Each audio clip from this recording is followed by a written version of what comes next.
نحمدہ ونصلی علی رسولہ الکریم، اما بعد، فاعوذ باللہ من الشیطان الرجیم، بسم اللہ الرحمن الرحیم۔ حضرت ام حبیبہ رضی اللہ تعالی عنہا راوی ہیں کہ رسول اللہ صلی اللہ علیہ وآلہ وسلم نے فرمایا، جو آدمی دن و رات میں 12 رکعتیں نماز پڑھے تو اس کے لیے جنت میں گھر بنایا جاتا ہے، اور وہ 12 رکعتیں یہ ہیں: 4 رکعت ظہر کی فرض نماز سے پہلے، 2 رکعت اس کے بعد، 2 رکعت مغرب کی فرض نماز کے بعد، 2 رکعت عشاء کی فرض نماز کے بعد، اور 2 رکعت فجر کی فرض نماز سے پہلے۔ صحیح مسلم کی ایک روایت کے الفاظ یہ ہیں کہ حضرت ام حبیبہ رضی اللہ تعالی عنہا نے فرمایا، میں نے رسول اللہ صلی اللہ علیہ وآلہ وسلم کو فرماتے ہوئے سنا ہے کہ جو مسلمان بندہ ہر دن میں اللہ جل شانہ کے لیے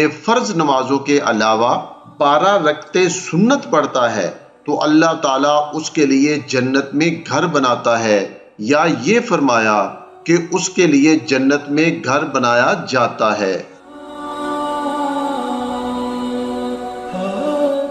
حضرت ابن عمر رضی اللہ تعالیٰ عنہ بیان کرتے ہیں کہ میں نے رسول اللہ صلی اللہ علیہ وآلہ وسلم کے ساتھ ظہر سے پہلے 2 رکعتیں پڑھی، اور اس کے بعد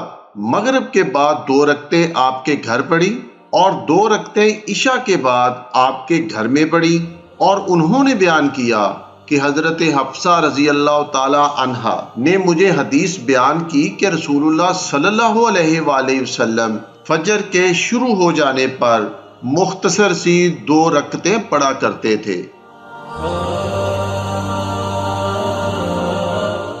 ابن عمر رضی اللہ تعالیٰ عنہ بیان کرتے ہیں، نبی صلی اللہ علیہ وآلہ وسلم جمعہ کے بعد گھر تشریف لے جا کر صرف 2 رکعتیں پڑھا کرتے تھے۔ حضرت عبداللہ بن شقیق رحمۃ اللہ علیہ بیان کرتے ہیں، میں نے رسول اللہ صلی اللہ علیہ وآلہ وسلم کی نفل نماز کے متعلق حضرت عائشہ رضی اللہ تعالی عنہا سے دریافت کیا تو انہوں نے فرمایا، آپ صلی اللہ علیہ وآلہ وسلم ظہر سے پہلے 4 رکعتیں میرے گھر میں پڑھتے تھے، پھر نماز پڑھانے تشریف لے جاتے، پھر آ کر 2 رکعتیں پڑھتے، پھر آپ نماز مغرب پڑھاتے، پھر گھر تشریف لا کر 2 رکعتیں پڑھتے، پھر نماز عشاء پڑھاتے، اور میرے گھر تشریف لا کر 2 رکعتیں پڑھتے۔ آپ وتر سمیت 9 رکعتیں نماز تہجد پڑھا کرتے تھے۔ آپ رات دیر تک کھڑے ہو کر نماز پڑھتے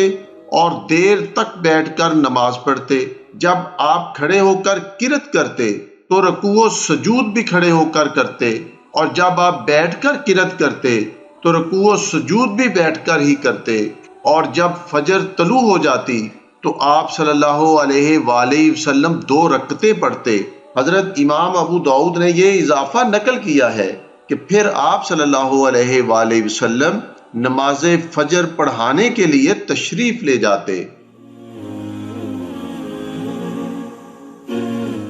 حضرت عائشہ رضی اللہ تعالی عنہا بیان کرتی ہیں کہ نبی اکرم صلی اللہ علیہ وآلہ وسلم نوافل میں سے فجر کی 2 رکعتوں کا بہت ہی خیال رکھتے تھے۔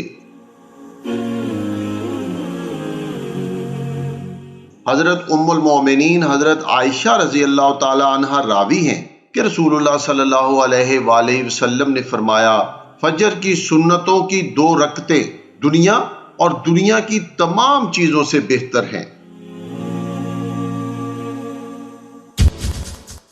حضرت عبداللہ بن مغفل رضی اللہ تعالی عنہ بیان کرتے ہیں کہ رسول اللہ صلی اللہ علیہ وآلہ وسلم نے فرمایا، نماز مغرب سے پہلے 2 رکعتیں پڑھو، نماز مغرب سے پہلے 2 رکعتیں پڑھو۔ تیسری مرتبہ اس اندیشے کے پیش نظر کہ لوگ اسے سنت نہ بنا لیں، فرمایا، جو کوئی چاہے وہ پڑھ لے۔